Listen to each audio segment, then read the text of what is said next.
All right, what's up, guys? So, I have to make a video series for pay-per-view weekend, UFC 302. Dustin, the Diamond Poirier versus Islam Makhachev. And I'm going to start off with the obvious elephant in the room. Can Dustin Poirier defeat Islam Makhachev? Yes. Do I think he's going to? Probably not. I just think on a skill basis, Islam Makhachev has kind of proven that he's taking out guys who were beating Dustin, like Oliveira. Oliveira, despite in his fight with Dustin Poirier meeting some adversity, pushed through and submitted Dustin. And then Oliveira had this unstoppable unstoppable aura. And then Islam comes and just shuts the game down. And obviously he got some steam with Alexander Volkanovski, but he crushed that too. And I think after that first Volkanovski fight, he's not going to take anything to chance.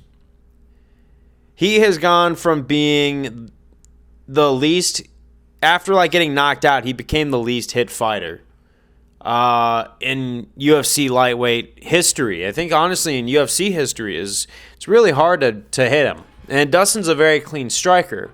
However, then you look at the Volkanovski rematch, and he just crushes it because he already has a game plan out, a head kick. He knew he could defeat Volkanovski like that. And it was a good beef that just kind of got crushed. And now he hasn't had really a title defense since. So, yeah, he's going to go for Dustin Poirier.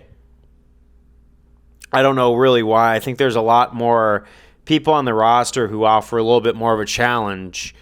But the fact that, Dustin's saying that he's going to jump a guillotine, you're just basically telling Islam Makhachev, don't shoot for a double leg. Practice some of that judo that they've been doing, like hip tosses and stuff. Can you guillotine off of a hip toss? Because that's the thing, is Islam has so many different ways to take you down that are more than just single legs or double legs, and he's just a better grappler than that.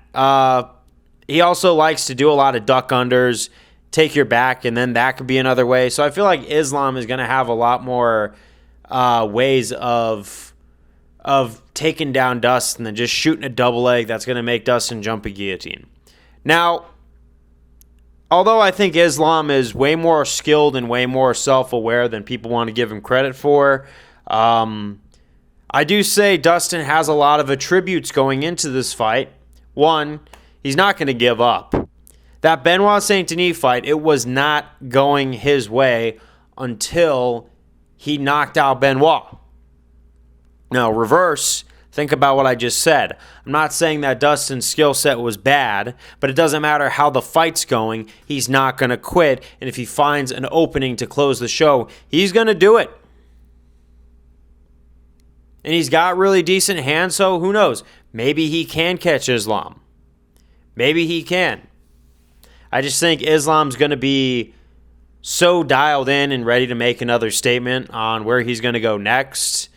I just feel like Islam is going to be the heavy favorite in this fight. But although I am picking Islam to win this fight, to all you people who are rooting for Dustin, I see why. Fan favorite, one of the most notable lightweights who never won a belt. He's like Tony Ferguson in that matter. In fact, honestly, I think right now his legacy kind of outshines Tony, and that comes from a guy who is a former still a massive Tony Ferguson fan. But when Tony Ferguson was in his prime, he was my favorite fighter. Still is one of my favorites of all time.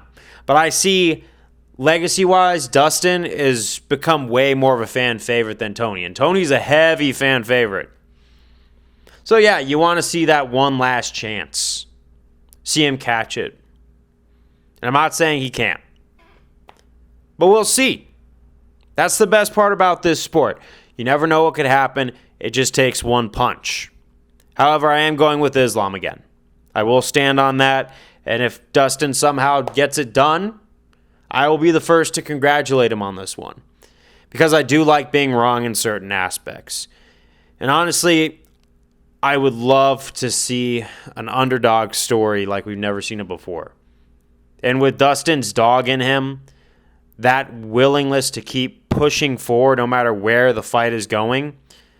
Picture if Benoit Saint Denis fought someone like Conor McGregor, right? It was doing to Conor what he was doing to Dustin. Conor probably would have crumbled and looked for a way to get himself locked in a rear naked choke so he could get out of that octagon. Dustin fought till the very end and got out of a lot of crazy things and then finally clipped him. If Dustin had quit in his mind, I don't think he would have won that fight. And Benoit was a gigantic threat looming over. So, Dustin proved me wrong with the Benoit fight. Let's see if he could prove me wrong with the Islam one. Let's go.